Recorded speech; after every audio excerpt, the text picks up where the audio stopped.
Hey everybody, so y'all have been hearing me talk about this Pampered Chef coated chef knife and just how nice it is. I haven't cut up a pineapple in maybe ever in my life, but I'm going to try and cut it with this knife and show you just how easy it is. So don't judge me if I don't do it just quite perfect, because I really don't recall if I've ever cut a pineapple before a day in my life.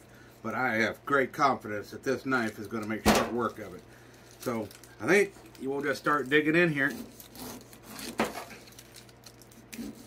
Oh yeah, it cuts easy.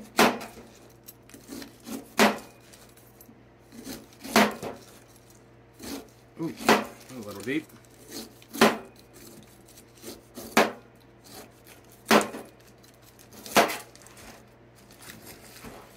A little bit of trimming down here.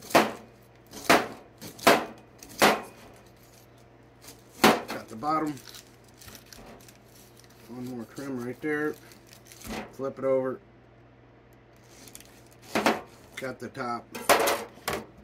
Obviously that's all waste.